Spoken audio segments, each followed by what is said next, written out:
What is going on, guys? Welcome back to Succumb's Garage. And for all my DIYers just like myself, if you want to go ahead and replace your rotors on your 2010 first generation RDX, stay tuned. I'll show you how. Hey guys, so what you want to do is go ahead, and what I did was I turned my wheel so that I can get access to the bolts in the back for the bracket here. What you want to do here, go ahead and take this. This is a 12 millimeter here. This holds the whole brake lines right here, up in here. You don't want to dangle it when you take it off. Get that off, that's a 12 mil. After that, you want to go ahead and break your caliper loose. You just need to break the bottom right here, which is a 14 millimeter. And once you take that out, we have the caliper bracket itself, which is a 19 mil. There's two in the back, and you we'll go ahead and take those off too. Yeah.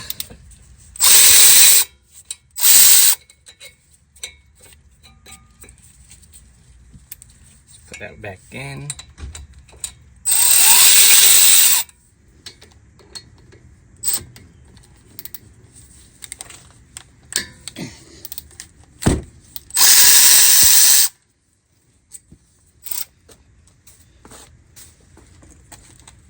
Alright. Now you just want to bring this up. And you do want to go ahead and get yourself a hook or some kind of zip tie. That way you can zip tie and hang it somewhere where it doesn't fall, so that's not dangling on your brake line.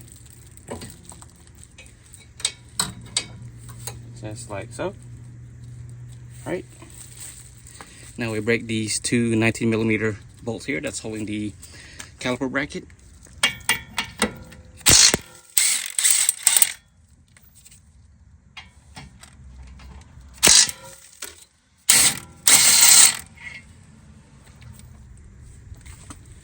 Alright, slide the whole thing out.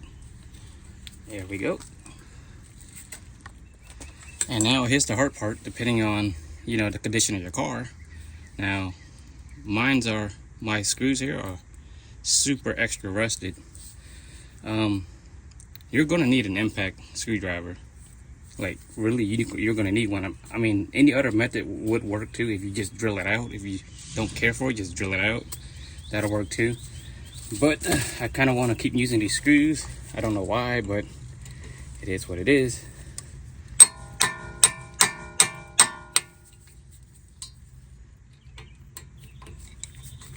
Just hold it, hit it, and try to turn it as you're hitting it.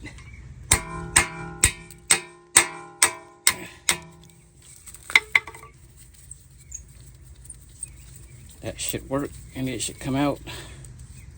Obviously, I should replace these, but I don't have any. And somebody's been through here before since they chewed it out in the corner. Right here. You can see that. And if it's stuck like this, you can hit it from the back with the hammer. But we also have two threaded holes here. You can thread I don't know what size that is, but you can thread something in there to pop it out. But I'm just gonna smack it because I have a hammer.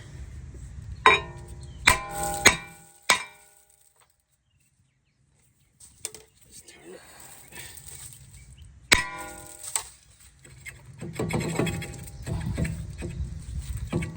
Come on. Oh man, there we go. So go ahead and take your time cleaning all this rust out.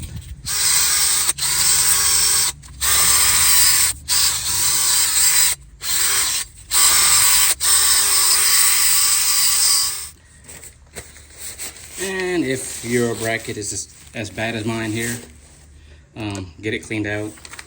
Like, this is just nasty and gunky. Wow, this slide pin doesn't want to come out. And here we go. Get your slide pin out, clean all your slide pins, then lube it up again. But just make sure you clean everything here out.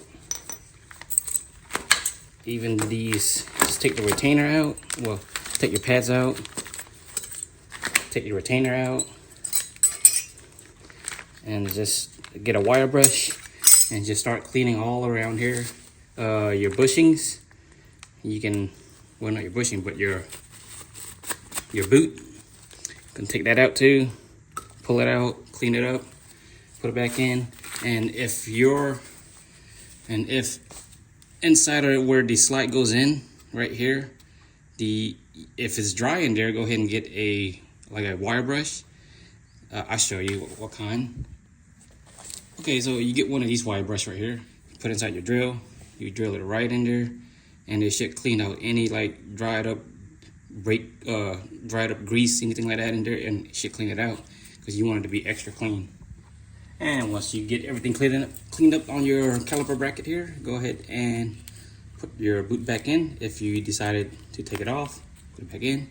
If not, then you just keep moving.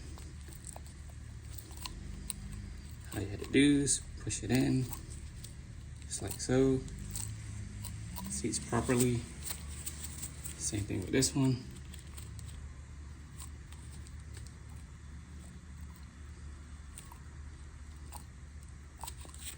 Now it wants to act all funny, that don't want to go in.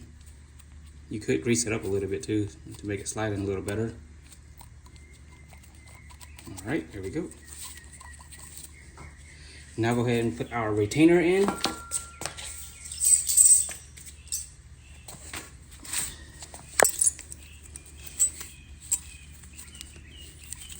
right.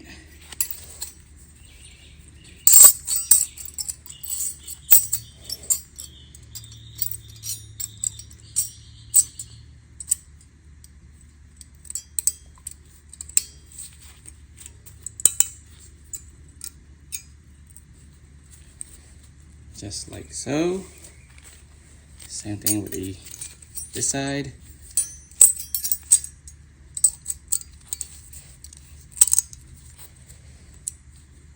And my glove's getting stuck. And there we go. And what I like to do is go ahead and put some grease in between here and here, here and here. Same thing like that. You don't have to, you don't want to, but I like to do it. It's just a habit. Now I do want to show you why I'm changing these rotors out. So this one right here is actually from the driver's side. It's actually not bad, it's really smooth. But the one on the passenger side has this groove line right here. You can see this groove right here. Like rocks or something has been in between the pads and it started working its way in. So as opposed to be changing one, I might as well just change both because it's the price for two anyway. And here it is. These are my new rotor. These are the GT slider rotor by brakenetic. You can go to the website and check it out. I've got a set of these installed on my i300 for over a year now. Don't even have a problem with it, and I want to go back and get it again.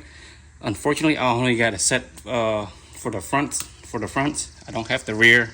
I will be doing the rear when they become available. But for now, this will do. Go ahead and get yourself some brake cleaner. Clean it off. Wipe it down. You want to get all that chemical that they put on there from the factory.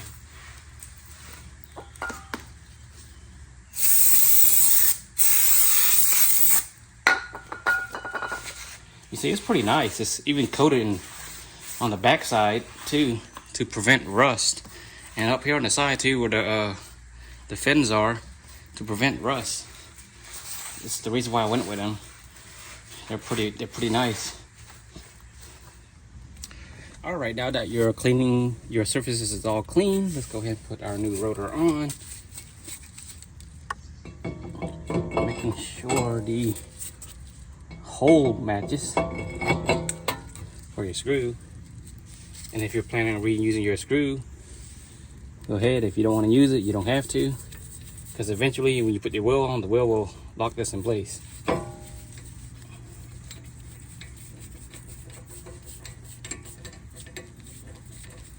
But let's go ahead and reuse the screw, and eventually I will order a new set of screws and take this off and replace them.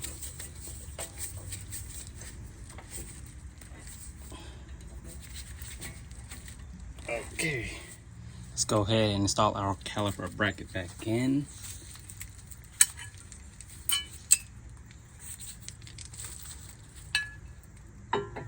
Goes underneath.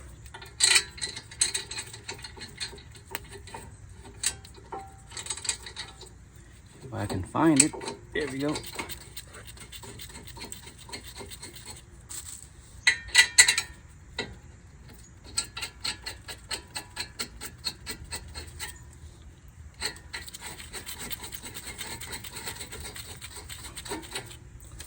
All right.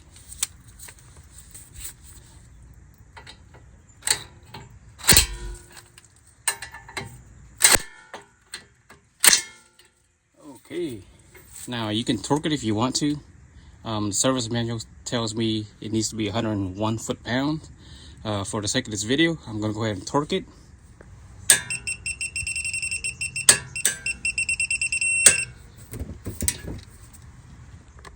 Alright guys, so now it's time to go ahead and compress this piston. So I've went ahead and purchased one of these piston compression tool. It does come in handy. I do advise that you guys get one because it saves you a lot of time. I mean, you can get any kind of one that you want, but this is actually by far the best. Simply put it in.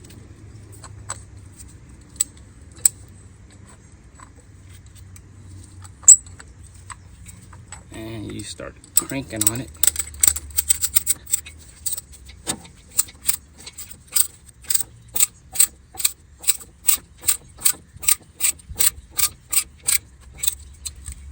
Flip the switch to reverse it, and that's all you got to do. And as I mentioned earlier, I do like to go ahead and lube and grease this up with the brake lube right here. Just a little bit on it. It don't have to be a lot, just a little bit, just so that it slides in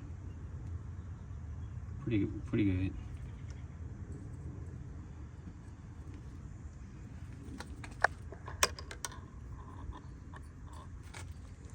And also the service manual tells me to go ahead and put some grease on the back of the pad here. And once you do that, you put the shim right over it.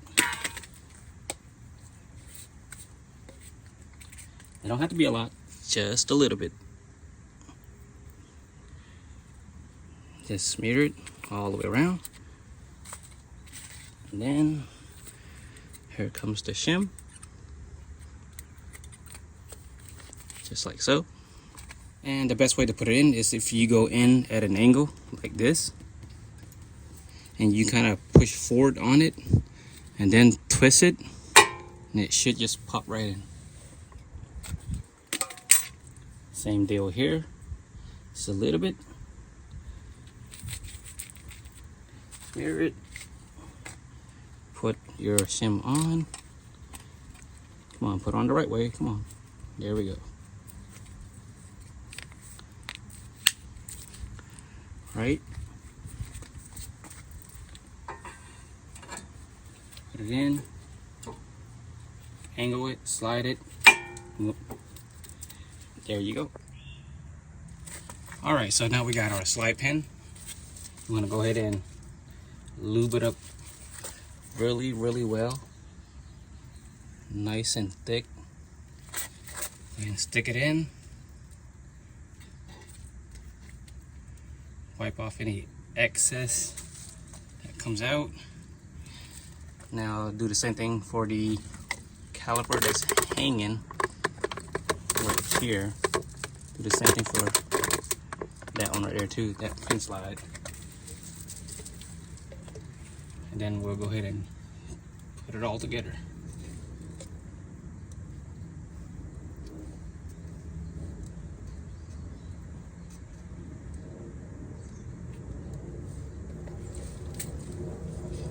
Right.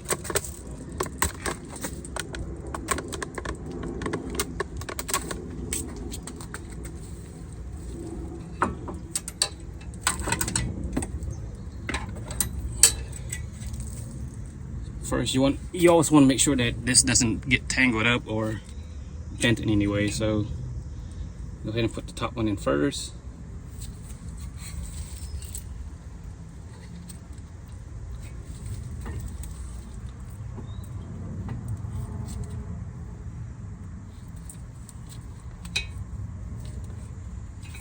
Then bring this one down. I see all this air bubbles in here. Go ahead and you can just release it by opening up a little bit. Same thing with the bottom, just release it a little bit. Wipe up any excess grease. And go ahead and put your bolt back on.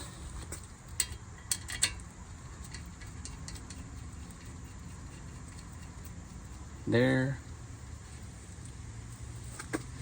Don't forget about the one here too that holds your brake line.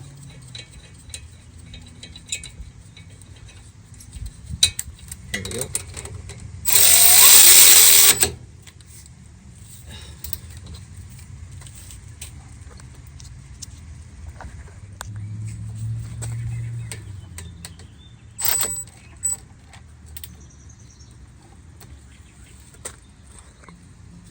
Now, if you want to torque this, you can.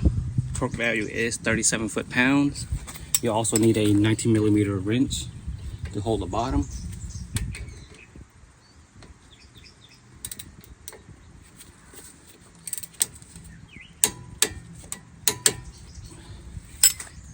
Well, alright guys, that's how you install new rotors and brake pads. And I thank you all for watching. And if you did enjoy the video, give it a thumbs up, a like, share, subscribe if you're not subscribed. And until then, I'll see you guys next time.